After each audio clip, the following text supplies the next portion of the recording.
Welcome to class.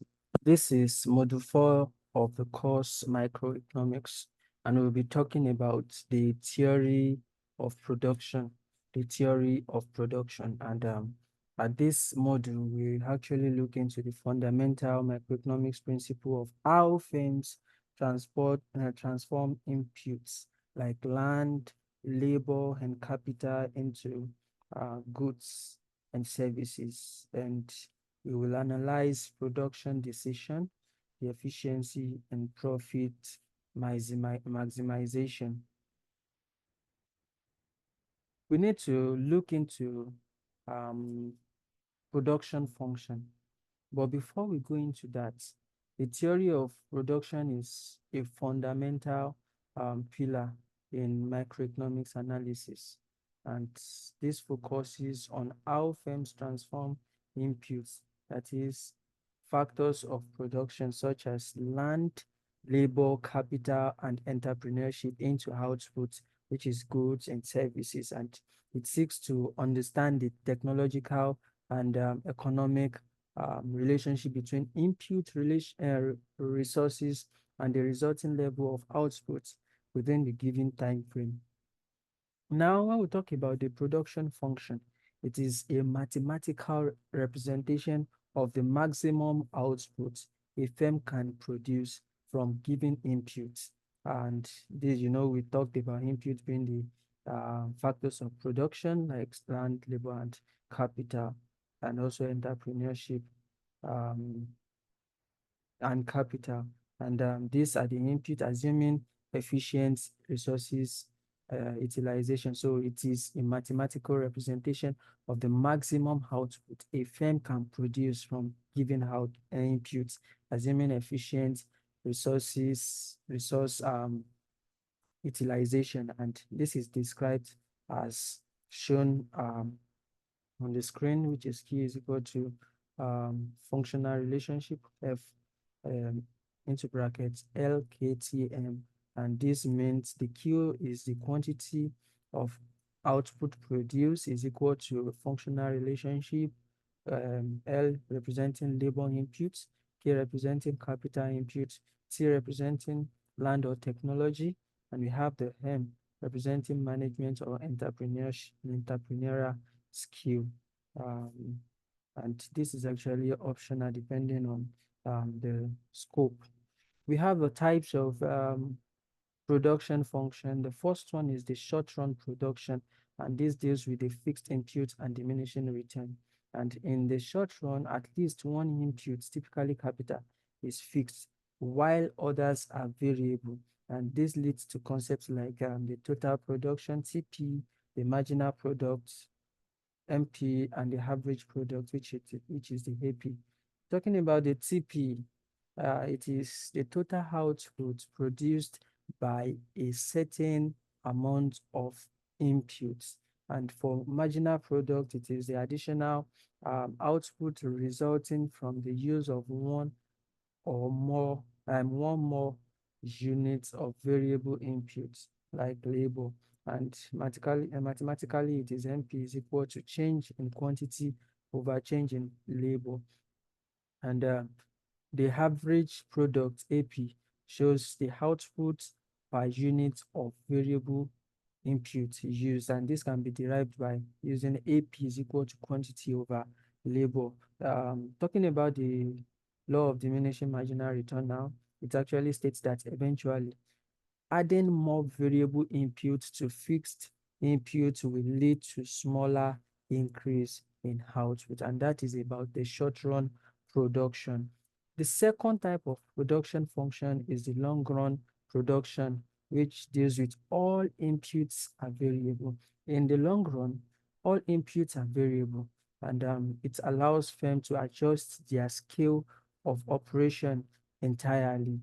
And this analysis uses isoquant and isocost line to determine producers' equilibrium.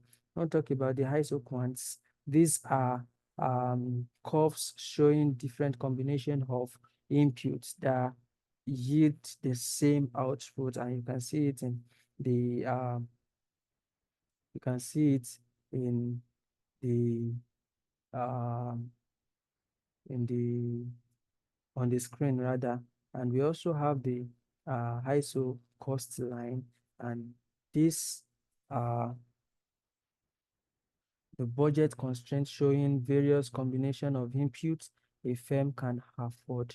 It shows the various combination of input a firm can afford. And this is actually the picture, the other picture you are seeing here is actually the equilibrium, talks about the equilibrium. And this can be seen in your notes. We have another type, which is the Cobb-Douglas production function.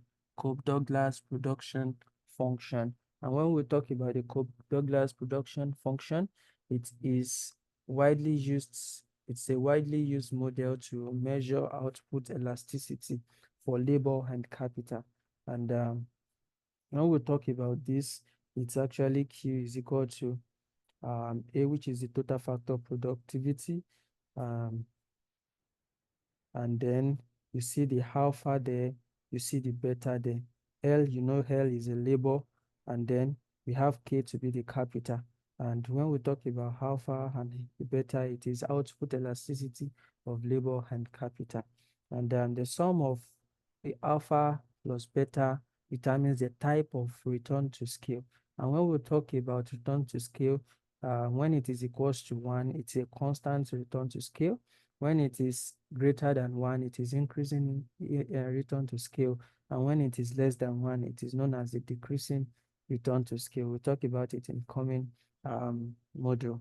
And this function helps analyze how productivity evolves as firm grow in size and operation. The law of diminishing return as a phase of production. This law explains how marginal product eventually declines as more variable input is added to fixed input. It unfolds in 3 stages. Stage 1 is the increasing return. We have the diminishing return as a stage 2, and then the negative return. Just like when you're taking the water, you begin to, the return that you get is what you get from it begins to increase, and it gets to a stage which is the second stage where it begins to come down. You begin to experience a diminishing return at such, and also it gets to a point where what you get is the return you get is already going to negative, and this at this point is not actually given the necessary things that are needed. So for the first stage, the total product CP rises at an increasing rate, and marginal product increases also. And for stage 2, which is the diminishing return, the MP declines but remains positive. The TP increases at a diminishing rate also. And at the last stage, MP becomes negative. TP begins to decline due to congestion and inefficiency. We, just like I said, the return to scale, it's actually a long run output response, and the return to scale refers to the rate at which output change as a result of a proportional change in all inputs.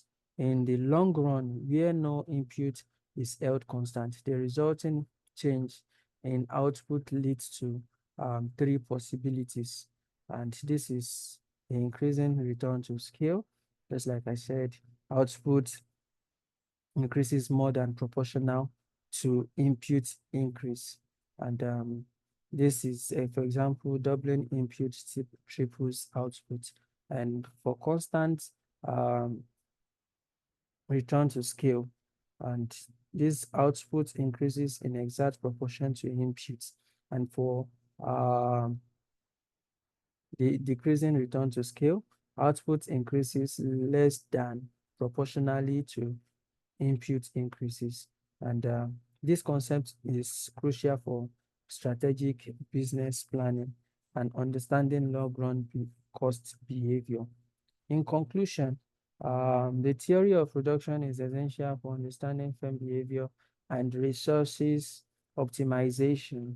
And we need to see it in the aspect of cost analysis and revenue allocation. It actually helps in such. It involves optimal input combination, and cost curve derivation. Also, been able to see its efficiency evaluation, that is it in identifying technical and economically efficient product points. We've seen the strategic, it helps in strategic decision making, and also its impact in policy formulation. That is, for him, policy formulation, it aids macro level decision on productivity and technological improvement. Thank you.